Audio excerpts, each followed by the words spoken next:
En primer lugar, quisiera presentarles el Observatorio Nacional de la Violencia contra las Mujeres y los integrantes del grupo familiar. Mencionar que este evento se realiza en el contexto de las responsabilidades que la Ley 3364 le otorga al Observatorio Nacional. El Observatorio es un instrumento del Sistema Nacional para la Prevención, Sanción y Erradicación de la Violencia contra las Mujeres e integrantes del grupo familiar. Tiene entre sus funciones articular las políticas nacionales contra la violencia de género y contra la violencia hacia las mujeres e integrantes del grupo familiar. También sistematiza datos y estadísticas, monitorea las políticas públicas, genera conocimiento y realiza incidencia política. El Observatorio Nacional cuenta con un equipo multidisciplinario. Quisiera empezar definiendo algunos conceptos. Según lo señalado por la Ley 3364, ¿quiénes son las personas agresoras? En el caso de la violencia hacia las mujeres, la ley define como las personas que realizan cualquier acción o conducta que cause daño, muerte, daño o sufrimiento físico, sexual o psicológico por su condición de tal, es decir, por su condición de mujer. Puede ser en el ámbito público o en el ámbito privado. En el ámbito privado o ámbito familiar puede darse el maltrato físico o psicológico, la violación sexual o abuso sexual. En el ámbito público o en la comunidad puede darse la violación sexual, abuso sexual, tortura, trata de personas, prostitución forzada, secuestro y acoso sexual.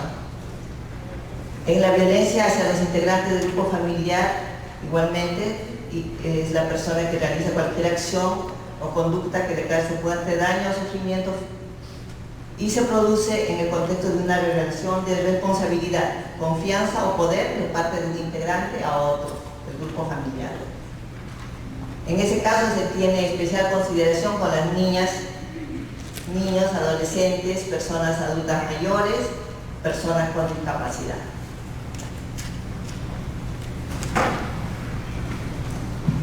¿Por qué es importante conocer a las personas agresoras? Hemos encontrado en diversos estudios varias razones. En primer lugar, nos permite entender los mecanismos de la violencia. Es el que causa, porque son las personas que causan la agresión, porque se constituyen el principal objeto de tratamiento. Y en el caso de las personas, de los hombres, porque el empoderamiento de la mujer no basta para parar esta violencia. Para este estudio vamos a centrarnos en los hombres agresores. ¿Por qué? Por tratarse del mayor número de presuntas personas agresoras. En el caso de atención de los SEM, en el 2018 fueron 86% de los casos atendidos en los SEM fueron hombres, y también porque en el caso de los usuarios del CAI, de los Centros de Atención Integral, son hombres. Mónica, entonces habíamos estado viendo en los videos algunos ejemplos de la masculinidad hegemónica, que dice que es el ideal de ser hombre. Cuando los hombres, la sociedad les exige o espera de ellos que sean fuertes, que sean conquistadores, que tengan diferentes mujeres, o cuando también los hombres esperan de ellos que tengan un nivel económico bastante alto, que puedan mantener a su familia, que sean exitosos, que los hombres no lloran. También se espera siempre desde niños, ¿no?, que los hombres no lloran. La masculinidad hegemónica remarca patrones de conducta violenta y de lógicas de poder sobre el cuerpo de las mujeres. Rita Segato planteaba que existe una triple referencia ante este hecho, ante la masculinidad hegemónica. Dice que es como castigo, venganza contra las mujeres que se les salió de su lugar. Es decir, cuando se espera de las mujeres también sumisión, se espera que las mujeres sean sensibles, sean madres abnegadas, sean mujeres delicadas, o como agresión o afrenta contra otro hombre, también, porque habíamos visto en los videos, cuando se espera que los hombres sean, esperan que de otros hombres también esperan que sean fuertes y frente a sus pares esperan que ambos sean fuertes, o como una demostración de fuerza y habilidad ante una comunidad de pares.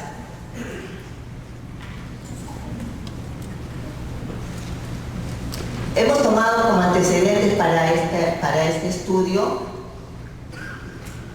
varios estudios a nivel nacional y a nivel internacional.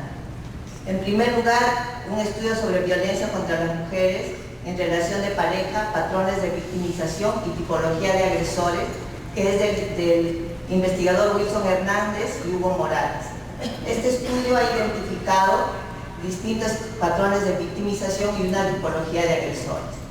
Dice, se hallaron 3 tipos de agresores: violentos en lo familiar de baja intensidad, que se refiere a los hombres que no agreden de manera muy frecuente, pero que tienen distintos tipos de agresiones en lo social, especialmente contra sus parejas. No son agresores con sus pares, no son agresores en la calle ni con sus colegas.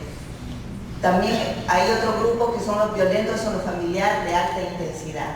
Estos son los que agreden con mayor frecuencia, pero también a sus parejas. No muestran agresión en lo social ni contra sus pares. Y el otro grupo son los violentos en general, que son estos hombres que sí son violentos en cualquier lugar donde se desempeñen, en el trabajo, en el hogar, pues en el grupo de amigos, ¿no? ¿Cuáles son las contribuciones de este estudio? Dice que no hay una imagen única del agresor. Quiere decir que se rompe esa idea de que podemos definir un perfil del agresor. Hay rasgos individuales también, dice y estructurales, que hacen del cuerpo de la mujer un objeto de control y dominación. Es decir, que hay varios rasgos, características comunes de los agresores. Dice también, otra contribución es que la violencia contra las mujeres no es producto exclusivo de problemas de salud mental, es decir, que la salud mental o los problemas de salud mental no están directamente relacionados con la violencia. Otra contribución es que la justificación de la violencia y pensamientos, hay una justificación de la violencia con pensamientos distorsionados de las mujeres, es decir, que ven a las mujeres como seres objetos de dominación. Una contribución importante de este estudio también es que las sociedades machistas contribuyen a actitudes violentas, es decir, que el machismo y las características del machismo en la sociedad están muy relacionadas con las actitudes violentas. Hemos analizado también otro estudio, que es un estudio español de Castellano Arroyo, Molina Rodríguez, entre otros, sobre la violencia contra la mujer, el perfil del agresor, dice, criterios de valoración de riesgo. Este estudio compara los resultados obtenidos en el perfil de personalidad de las víctimas y del agresor. Dice, surgen en una dinámica de violencia que generan un detonante en el comportamiento maltratador. Ha encontrado algunos perfiles, no es un solo perfil, dicen estos historiadores, no se puede definir un perfil, pero sí hay varias características que podrían llamarse perfiles de los maltratadores. Dice, en primer lugar, hay un hombre cuya personalidad encaja en el eje del neuroticismo, es decir, de la neurosis. Un maltratador fásico, que quiere decir que tiene fases de agresión. Un maltratador cuyo perfil de personalidad encaja en el eje del psicoticismo, es decir, relacionado a la psicosis. También han identificado en este estudio un maltratador de denuncia tardía. Otro estudio que hemos identificado es un estudio que se ha hecho acá en Lima, que es de la investigadora Magali Noblega Mayorga, características de los agresores en la violencia hacia la pareja. Esta investigadora menciona que es necesario analizar el contexto sociocultural del agresor para tener una mejor comprensión del fenómeno, es decir, que no solamente hay que estudiar a la persona, sino el contexto social en que actúa para entender estos mecanismos de la violencia. Así que cuando ella ha identificado que cuando hay una inestabilidad afectiva, como los celos, por ejemplo, que la mujer manifiesta, que son atribuidos por la mujer a su pareja, estos celos están asociados a la violencia física y emocional hacia la mujer. Mientras que por otro lado, la impulsividad e irritabilidad se asocian con la violencia emocional, no tanto con la violencia física. Estos investigadores han encontrado que hay una relación bastante importante de lo que es el consumo del alcohol con un desencadenante de la agresión. Es decir, hay una relación muy fuerte entre el consumo del alcohol con la violencia, especialmente hacia las mujeres. ¿Qué nos dice la ley 3034 respecto a las personas agresoras? Dice, el condenado a pena privativa de la libertad debe seguir un tratamiento de reeducación de carácter multidisciplinario y diferenciado. Es decir, que no solamente es la sanción que se le debe aplicar a la persona agresora, sino también el Estado se obliga a una reeducación de carácter multidisciplinado y diferenciado.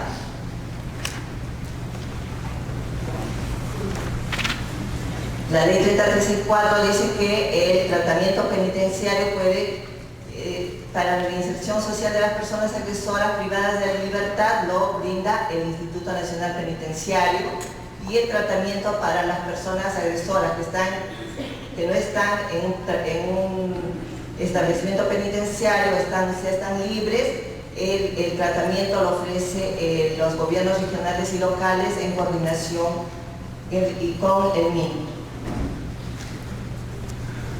¿Qué es el Centro de Atención Institucional, el CAI, que es de lo que vamos a hablar en esta oportunidad? Un servicio de intervención con varones adultos que han sido sentenciados por actos de violencia familiar, que son remitidos por el juez de paz o juzgado de familia para la educación de los agresores.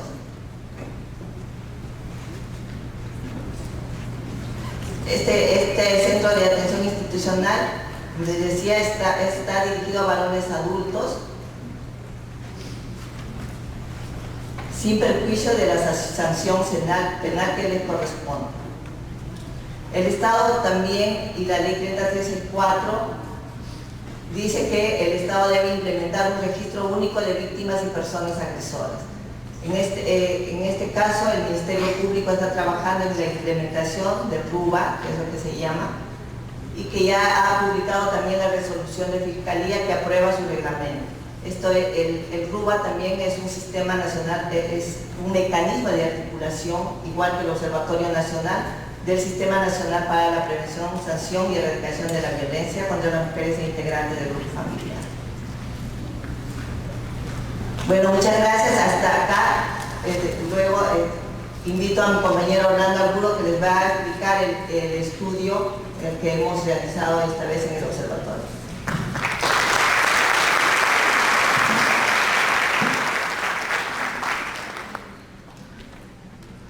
Buenas tardes con todos y todas. En esta oportunidad vamos a hablar un poco de los resultados que se ha obtenido de un registro administrativo. Muchas de las instituciones trabajan, producen registros administrativos, entonces nosotros como observatorio la meta es usar esa información. Entonces, en base a esa información es lo que se ha hecho los siguientes hallazgos. Bueno, el objetivo de este estudio ha sido visibilizar las características de las personas agresoras sentenciadas por violencia familiar o medidas de protección que son atendidas en los centros de atención institucional, el CAI. Este es un servicio que brinda el Ministerio de la Mujer y Poblaciones Vulnerables a través del Programa Nacional contra la Violencia Familiar y Sexual. El programa no solamente tiene este servicio, sino tiene unos 6 servicios más, que son los centros de emergencia mujer, estrategia rural, la línea 100, el chat 100, ¿no? Todos servicios totalmente gratuitos para la atención a personas víctimas de violencia y también para personas que conocen o desean de alguna manera ayudar a una persona que también es víctima de violencia, puede hacerlo de manera anónima a través de la línea 100, el chat 100, ¿no? Entonces, con esta información es lo que nosotros hemos trabajado, ¿no? Y como otro objetivo también es promover la reflexión e interés por investigación en el tema, así como las mejoras de las estrategias de intervención. Estos registros administrativos generan bases de datos. Estas bases de datos no es que, como ya tengo una base de datos de este registro administrativo, yo voy a hacer un trabajo estadístico. No es así. Para que de un registro administrativo yo pueda trabajar un dato estadístico, pasa por un proceso de validación y un proceso de calidad, ¿no? Entonces, si bien es cierto que en algunas instituciones ya tienen, porque el gobierno digital, el decreto legislativo que ha dado la PCM, el gobierno digital, obliga a las instituciones a poner su base de datos. Si estas bases de datos promueven o provienen de un registro administrativo, no solamente se debe usar para datos estadísticos, sino tiene que pasar un proceso para ser usado como un dato estadístico. Entonces nosotros como observatorio hemos hecho eso, hemos evaluado, ¿no? Bueno, acá no está la metodología, vamos a presentar los resultados, pero les indico eso porque a veces uno piensa que está una base de datos, lo puedo coger y puedo sacar información, ¿no? Entonces hay un proceso de validación. Para esta investigación lo que hemos hecho es trabajar con los años 2017 y 2018 con una población de 3.624 personas agresoras sentenciadas.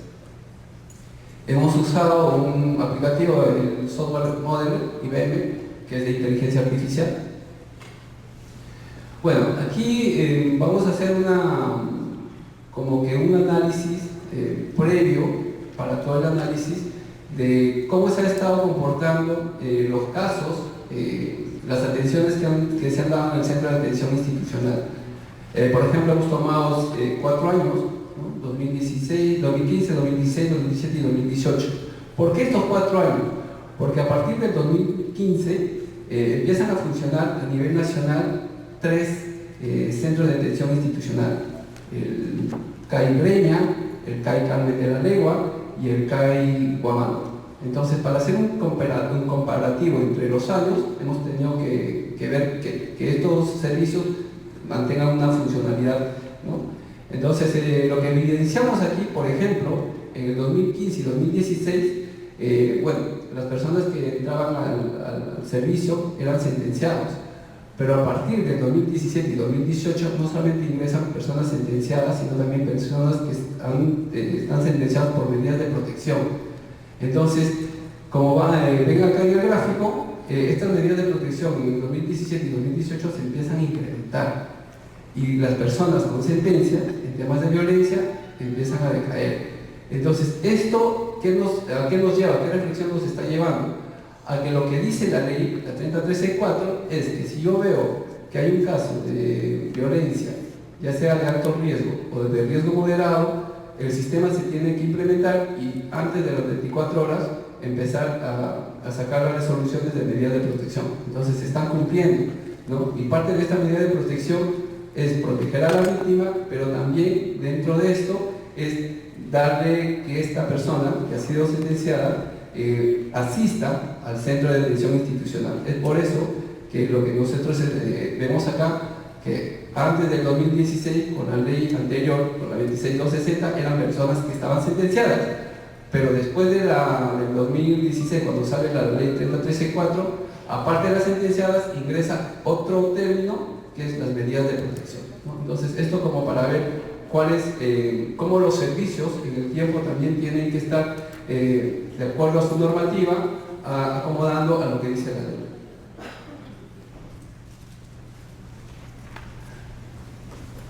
Bueno, ahora sí, con la cantidad que hemos trabajado, hemos identificado 2 tipos de condiciones como ingresan al servicio. El 98% son casos nuevos y el 2% son reingresos. ¿A qué se debe el reingreso? Es que yo estuve en el centro de atención y después salí. No. Cada vez que una persona ingresa al servicio, tiene que ingresar con una sentencia. No es que yo terminé o me salí por algún motivo de este servicio y después ingreso. No. Cada vez que alguna persona sale del servicio, Entonces se manda un documento al juez para que cuando quiera ser reinsertado otra vez al servicio, tiene que también tener su oficio o la sentencia para que ingrese. Entonces ahí hemos visto eso, la condición del caso, estos dos ingresos, ¿no?, que se dan. Bueno, ahí está esto también nos mandó mucho la sorpresa, porque para tantos agresores que nosotros a través de los CENS tenemos más de 100.000 presuntos agresores en el 2018, y bueno, solamente tenemos 3 CAIs a nivel nacional, ¿no? A veces decimos, bueno, ¿cómo es el trabajo, ¿no?, de lo que viene siendo el Ministerio de la Mujer? Bueno, aquí está un comparativo entre los casos que han sido sentenciados por violencia familiar y los casos sentenciados que tienen medidas de protección. Vemos que en el tiempo, en casos de violencia familiar, está el CAI Breña, el CAI Carmen de la Legua y el CAI Huamanga, en ese orden, ¿no? Pero cuando ya hablamos de medidas de protección, cambia la figura, cambia el orden. Primero está CAI Breña, después viene el CAI Huamanga y después viene el CAI Carmen de la Legua. Entonces, esto nos muestra que en lo que son las medidas de protección, en el CAI Huamanga, ¿no?, se están dando más resoluciones para medidas de protección. Entonces, esto también nos lleva a una reflexión. ¿Y qué están pasando con las sentencias? ¿No? Si bien es cierto, yo estoy impulsando todo lo que es las medidas de protección, pero ¿cómo estoy trabajando con las sentencias? Bueno, hasta aquí lo que hemos identificado son algunos aspectos generales. Entonces, lo que hemos tratado de evaluar es trabajar en 3 grupos de edad de estas personas agresoras. Uno que son los jóvenes, otro que son los adultos y otros adultos mayores, ¿no? Entonces, en el análisis que se ha dado de todas las atenciones que ha recibido el CAI en 2017 y 2018, el mayor porcentaje, el 73%, pertenece pues a personas agresoras adultas de 30 a 59 años. El 20% son personas agresoras jóvenes de 18 a 29 años. Y bueno, el 7% son personas agresoras adultos mayores. Bueno, para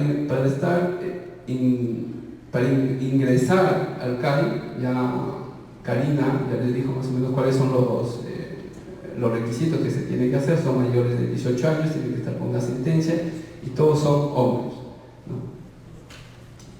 Bueno, trabajando ya solamente con los agresores jóvenes de 18 a 29 años, ¿no? Bueno, tenemos el grupo más grande, está entre el 26 y 29 años, que es casi el 47%, ¿no? Pero también, y se ve aquí, y lo vamos a ver más adelante también, esto de acá, que es la distribución. Cómo, conforme va teniendo más edad, los números de casos de personas agresoras sentenciadas se va incrementando, ¿no? Y también podemos evaluar de que el grueso de 18 a 21 años, ¿no?, que ha sido sentenciado mayormente ha sido por medidas de protección, más que por sentencia por violencia familiar, ha sido por las medidas de protección, ¿no? Y bueno, esto también se puede ver en la edad de 26 a 29 años. Algunos indicadores para este grupo de edad, que el 77% de las personas agresoras, que son jóvenes, son padres de familia. El 1% de estas personas presenta una discapacidad física y el 0.3% de estas personas agresoras tienen carnet de extranjería. Justo en este aspecto, nosotros antes de la presentación, en la evaluación que se ha dado de los resultados, habíamos dicho que son personas extranjeras, pero cuando hemos ido al servicio, cuando hemos ido a decir que nos validen esta información, nos dijeron que no necesariamente son extranjeros, sino que en el recojo de la información dice carnet de extranjería. Entonces, eso también es importante, como para poner un paréntesis, es que cuando ustedes trabajen con la fuente, con la base de datos, tienen que tener tal como dice la fuente o el recojo de la información.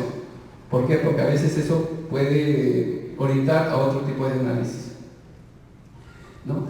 Bueno, en este mismo grupo de edad tenemos acá el nivel educativo, ¿no? Entonces vemos acá pues también nosotros, nuestro supuesto, nuestra hipótesis era acá que como son personas jóvenes, la gran mayoría va a ser pues, superior universitario, ¿no? O superior incompleto, universitario incompleto, pero nos damos cuenta que casi el 56.3% están en el nivel secundario, ¿no? El grueso de este grupo de personas agresoras está en el nivel secundario.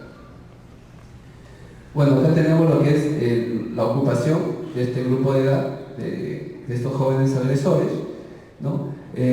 Bueno, observamos que casi el 19% tienen una ocupación de conductor, chofer, taxista, mototaxista, ¿no? Y bueno, algo que nos llamó la atención en este análisis ha sido este grupo de 18 a 21 años, que han sido 12 personas agresoras, que dicen que han sido agrónomos, arqueólogo, alpinista, topógrafo, geógrafo. Entonces, cuando hemos hecho un análisis más exhaustivo, nos sale que estas 12 personas son del CAI Huamanga, que están en Ayacucho, ¿no? Entonces, posiblemente estos adolescentes pues, o están dedicados a la agricultura, o son universitarios, o están en el nivel universidad, no sé. Pero esos detalles, pues ya eso nos lleva a otro estudio de revisar expedientes, al cual pues es todo otro proceso, otro protocolo, ¿no? Bueno, el vínculo relacional de la persona agresora con la persona afectada. Acá mostramos 3 cuadros, ¿ya? Los 2 primeros que están arriba es en cuanto al vínculo relacional con la persona agresora y la etnia, la etnicidad, y en el segundo es el estado actual del agresor, ¿no? Entonces, ¿por qué hemos querido mostrar esto como un cuadro casi comparativo? Porque si estas personas ya han sido sentenciadas por violencia, entonces lo que se asume es que su estado civil sea diferente, ¿no? Entonces, por ejemplo, ¿no? Acá nosotros tenemos que entre esposa y conviviente, que han sido las víctimas que han sido afectadas, están más del 34%, ¿no? Y bueno, cuando pasamos a su estado civil, igual, el conviviente sigue siendo alto, ¿no? Entonces, da la impresión de que, a pesar de que ellos han sido sentenciados, no asumen que mejor dicho, que la relación ya se rompió, sino asumen que siguen teniendo la relación con la pareja, ¿no? Entonces, esto, por ejemplo, nos llama a hacer otro estudio, ya un estudio más de grupos con estas personas agresoras, para ver, porque por un lado yo estoy cumpliendo con la ley, con la norma que me dice que yo tengo que ir a un centro de detención institucional, pero por otro lado sigo haciendo mi vida normal, ¿no? Mi vida normal, o estoy tratando de llevar eso. Entonces aquí hay que hacer todo un seguimiento, si eso se está dando, o conceptualmente yo estoy pensando eso, que si bien es cierto, yo he cometido esa agresión, pero ella sigue siendo mi pareja o sigue siendo mi conviviente, ¿no? Entonces esos datos nos dan para llevar a otro análisis más, ¿no? Otra investigación. Bueno, acá tenemos algunas características, la frecuencia. Bueno, aquí lo que hemos tratado de evidenciar es cuáles son los antecedentes, porque esta información es proporcionada por la persona agresora, ¿no? No es como le dije, es un registro administrativo, no es una investigación, ¿no? No es una encuesta en donde hay una pregunta, sino es lo que la persona agresora responde. Entonces, bajo ese marco, lo que nos responde es pues, que la violencia se ha dado frecuentemente, ¿no? El consumo de alcohol, dice que intermitente y mensual, ¿no? Entonces, cuando ya se empieza a preguntar por el consumo de drogas, ¿no? Entonces empieza a bajar, ya no, nunca aumenta, casi más del 100%. Cuando dice que la frecuencia que fuma también aumenta, ¿no? Como que lo relaciona el consumo de drogas con el consumo de la frecuencia que fuma, hay una alta relación ahí, mantiene que nunca ha fumado. Y cuando dicen adicciones no convencionales también, ¿no? Dicen que no. Antecedentes penales, bajo, el indicador es bajo, antecedentes policiales también bajo, antecedentes judiciales también bajo. Entonces, en este grupo lo que se observa es que aparentemente el tema del alcohol no lo ven lo ven como algo que se está dando, ¿no? Que se está dando en ellos, ¿no? El hecho del consumo ya sea intermitente o mensual. Bueno, acá tenemos el tipo de violencia, las manifestaciones.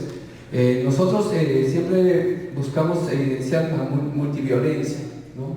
Para ver qué más está dentro de lo que pueda predominar en un tipo de violencia. Entonces lo que vemos aquí, por ejemplo, en este grupo es que la violencia económica patrimonial está presente, ¿no? Relacionada con la violencia psicológica, con la violencia física, pero la patrimonial siempre está presente en este grupo, ¿no? Bueno, tenemos una violencia psicológica física que es alta, que es casi del 64%, y bueno, y una violencia que se da, los tres tipos de violencia económica, patrimonial, psicológica y física, es 1.7%, ¿no? Entonces, esto también nos llama un poco a la reflexión, porque si se supone que son personas sentenciadas, personas que han pasado, pues, no sé, el tema del riesgo moderado y el riesgo alto, entonces la violencia debería ser más incrementada, pero vemos que acá, que cuando se presentan tres tipos de violencia, el porcentaje es bajísimo, ¿no? Es 1%. Entonces, esto nos indica también que es desde la mirada de la persona agresora, la información que nos brinda es la persona agresora. Bueno, acá están los riesgos, leve, moderado y alto, ¿no? El porcentaje, pues en los riesgos altos, por eso se llama riesgo presuntivo, porque es desde la mirada del agresor, que siempre trata de decir que el daño que ha hecho pues no es alto, ¿no? Entonces se observa, ¿no?, que bueno, el moderado es el que está más presente, y en el grupo de 26 a 29 años, ¿no?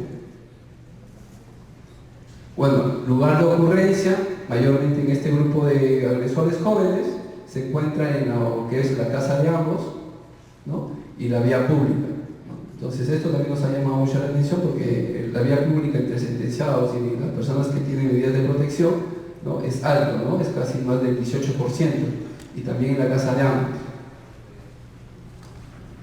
Los motivos supuestos. Estos motivos supuestos también es desde la mirada del agresor, ¿no? Como motivo supuesto dice que no nos entendemos, ¿no? Que la pareja es celosa, que ella le agredió, que bueno, recién aquí dice pues porque yo tengo celos, ¿no? O estaba ebrio, como que las tres primeras es como darle la responsabilidad a la pareja, ¿no? Decirle por culpa de ella yo hice eso, ¿no? Como que de alguna manera, y las otras dos segundas, la cuarta y la quinta, ya justifican, ¿no? Porque tengo celos y porque estuve ebrio, ¿no? Pero siempre, si vemos el biotipo es protegerme, ¿no? Protegerme y echar la responsabilidad a otras personas, ¿no? Entonces, eso es lo que hemos visto en este grupo de jóvenes agresores. Ahora vamos a ver los mismos indicadores, pero para las personas agresoras adultas de 30 a 59 años, ¿no? Como ven, aquí ya la distribución va decreciendo un poco, ¿no? Va decreciendo, ¿ven? Acá ya observamos. En el otro grupo estábamos observando una distribución casi creciente, casi una creciente exponencial. En cambio acá ya vemos que va decreciendo, ¿no? Conforme más tengo la edad, el agresor tiene más edad, va decreciendo los casos, ¿no? Igual aumenta el grupo de medidas de protección, aumenta, y en el grupo de 42 a 47 años aumenta casi en un 23%, ¿no? Estos indicadores, por ejemplo, en los agresores jóvenes teníamos el 77% que eran padres de familia. En cambio acá casi el 95% de las personas agresoras son padres de familia, ¿no? Casi el 100%. El 0,6% de las personas agresoras presentan una discapacidad física, ¿no? Y bueno, igual que el anterior también, el 0,2% de las personas agresoras tienen carnet de extranjería. Bueno, el número total de nivel educativo, ¿no? Aquí también nos llamó mucho la atención, ¿no? Que bueno, en este caso ya aumenta un poco más el tema de primaria y secundaria, ¿no? En el grupo de jóvenes era más grueso, estaba en la secundaria. En cambio acá, en este grupo de adultos agresores, aumenta entre la primaria y la secundaria, que llega más casi del 55%, ¿no?, entre esos dos grupos. Ahora tenemos también la ocupación, igual que en el otro caso, que está en el tema de los que conducen, choferes, taxistas, mototaxistas, ¿no? Y bueno, es un 18%, ¿no? Bueno, aquí lo que nos llama también la atención en este grupo es que mayormente también se presenta, por ejemplo, el tema de seguridad, guardaespaldas, docentes, policías, están integrantes de las Fuerzas Armadas, ¿no? En este grupo ya empiezan a aparecer algunos agresores que, bueno, la ocupación no tiene en el tema de seguridad, ¿no? De seguridad y todo eso. Entonces, y también, por ejemplo, el docente, un poco más, algunas labores ya más profesionales, ¿no? Por ejemplo, el de ser electricista, ¿no? No como el grupo de jóvenes, que la mayor parte eran pues choferes y conductores, ¿no? Entonces aquí aparecen otras ocupaciones. Igual, acá hacemos también este comparativo, ¿no? Por ejemplo, el vínculo relacional entre la persona agresora y la persona afectada llega casi en lo que es esposo y conviviente, llega casi a un 45%, que es la pareja, ¿no? Pero cuando se le pregunta por su estado civil actual, ¿no? Entonces ellos siguen manteniendo, pues no, el casado, por ejemplo, sigue teniendo un alto porcentaje de 27%, el conviviente también 27%, entonces es casi la misma estructura o el mismo comportamiento que los agresores jóvenes, ¿no? Y bueno, acá sí en temas de etnicidad, bueno, están las víctimas pues, que han sido pues, bueno, con etnia mestiza, indígenas, nativas, ¿no? Esto es desde la percepción que tiene el agresor, ¿no? Desde la mirada de la persona agresora. Las antecedentes de las frecuencias, ¿no? Aquí ya empieza a cambiar un poco estos indicadores. La frecuencia, si bien es cierto el tema del consumo del alcohol, sigue el mismo comportamiento, intermitente y mensual, ¿no? Pero ya en el tema de consumo de droga y de fuma, por ejemplo, esto de la frecuencia con que fuma, se incrementa, ¿no? Entre intermitente, diario, semanal y mensual, en relación a los agresores jóvenes, que los agresores jóvenes tenían entre nunca y intermitente, pocos ahí, pero en cambio acá sí el grueso ya empieza a desligarse, ¿no? del tema tal vez del consumo de drogas, que a ellos, ¿no? En cambio los jóvenes sí lo relacionaban mucho, ¿no? El tema del consumo de drogas y con el que yo fumo y casi el mismo comportamiento, en cambio acá no hay una relación de eso, no hay una relación de... Entonces tenemos adicción no convencionales, igual es poquísimo, es bajo, la mayoría dice nunca, y aquí también algo que nos llama la atención es los temas de antecedentes, ¿no? Entonces acá, por ejemplo, los antecedentes judiciales son los que se incrementan, ¿no? Y bueno, seguido por el antecedente policial, lo que no ocurría con el grupo de jóvenes, ¿no? De agresores jóvenes. Igual el tema de violencia económica, bueno, tipo de violencia, en violencia económica no se presenta mucho, está más la violencia física y la violencia psicológica, ¿no? Son los que más se presentan, y el comportamiento de los tres tipos de violencia, bueno, es también bajísimo, ¿no? Bueno, para hacer un paréntesis, en el tema de los CAIs no se atienden a personas agresoras sexuales, ¿no? Por eso tal vez alguien se pregunta, ¿y dónde está la violencia sexual? Violencia sexual, no. En el centro de atención institucional no se atienden a agresores sexuales, ¿no? Los agresores sexuales no ingresan a este servicio. Bueno, igual acá está el riesgo, tenemos casi el mismo comportamiento entre el leve y moderado, que son muy altos, ¿no? Bueno, el alto es 1%, entonces tenemos acá la ocurrencia del hecho, aquí mayormente el porcentaje alto, casi más del 55% está en casa de ambos, ¿no? Y después está en la casa del afectado. Entonces aquí como que el indicador de vía pública ya empieza a bajar, ¿no? Entonces acá ya es la casa de ambos o la casa del afectado. Bueno, acá los motivos supuestos, aquí ya cambia el orden, ¿no? Acá dice primero, no nos entendemos, ella me agredió, problemas económicos, pareja celosa, tengo celos y estaba ebrio. Entonces, en estos 5 que analizamos en el grupo de jóvenes, ya ingresa un nuevo factor, que que es el problema económico, ¿no? El problema económico ya está ingresando acá como un factor, ¿no? Que se manifiesta pues, en estos agresores. Y ahora vamos con el otro grupo, que es el último grupo, ya estamos terminando, es el grupo de adultos mayores. Bueno, entonces acá se observa el mismo comportamiento, ¿no? Una tendencia decreciente, ¿no? Acá está la figura, ¿no? Se muestra ya casi conforme va teniendo más edad la persona agresora adulta mayor, son muy pocos los casos. Bueno, aquí por ejemplo cambia, ¿no? Hay más alto porcentaje de personas sentenciadas que personas con medidas de protección, ¿no? Con relación a las otras tasas, ¿no? de los jóvenes y de los adultos, aquí ya tenemos 15, en cambio de los jóvenes ha sido casi el 6% y en adultos casi el 12%, pero acá ya tenemos 15% de personas sentenciadas, ¿no? Va cambiando ya el sistema, ¿no? Va cambiando el tema. Aquí, por ejemplo, ya en el anterior tenía el 95% eran padres de familia, el 77% en jóvenes, 95% en adultos, y acá el 97% ya son padres de familia, ¿no? Entonces casi ya el 100%. Y el 2.5% de las personas agresoras presentan discapacidad física. También se observa que este indicador de la discapacidad física también se incrementa.